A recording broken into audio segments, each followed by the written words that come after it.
Nah, exception tersebut bisa kita handle dengan menggunakan blok try, catch, finally.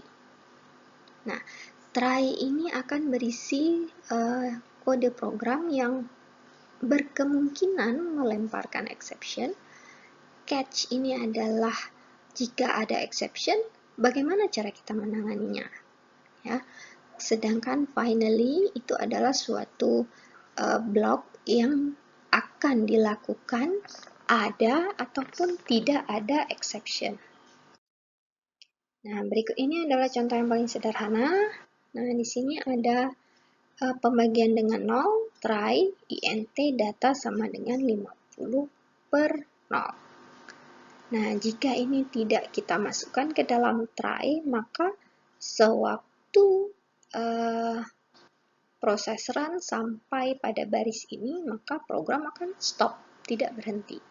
Nah, namun di sini karena kita melakukan exception handling dengan try catch, maka di sini muncul exception, ya, pada baris ini muncul exception, maka akan di-catch exception tersebut, kemudian dicetak, kemudian code-code yang berikutnya juga akan berhasil dijalankan. Jadi dengan menggunakan exception handling, ya, kita mengatasi exception yang terjadi dan program masih bisa berlanjut. Nah, multiple catch.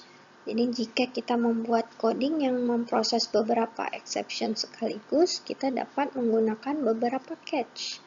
Nah, namun hanya akan ada satu exception saja yang akan digunakan. Nah, multiple catch ini disusun dari yang paling spesifik hingga yang paling umum, ya. Jadi yang paling khusus hingga yang paling umum. Nah, contohnya misalnya yang di sebelah kiri. Nah, di sini yang paling khususnya adalah arithmetic exception, kemudian array index or open exception, baru kemudian exception saja. Nah, ini adalah yang betulnya. Sedangkan yang sebelah kanan ini adalah yang kurang tepat. Walaupun secara sintaks itu tidak ada masalah, ya, tidak akan error, namun penggunaannya kurang tepat. Nah, karena di sini langsung kita mulai dengan catch exception A. Nah, exception ini adalah kelas yang paling utama pada exception. Nah, maknanya exception apapun itu pasti akan bisa ditangkap langsung pada baris ini. Sedangkan baris yang ini ya seperti tidak ada gunanya. Kenapa? Karena semuanya itu sudah berhasil ditangkap pada exception yang pertama. Nah, beda dengan yang kedua. Jadi yang sebelah kiri tadi.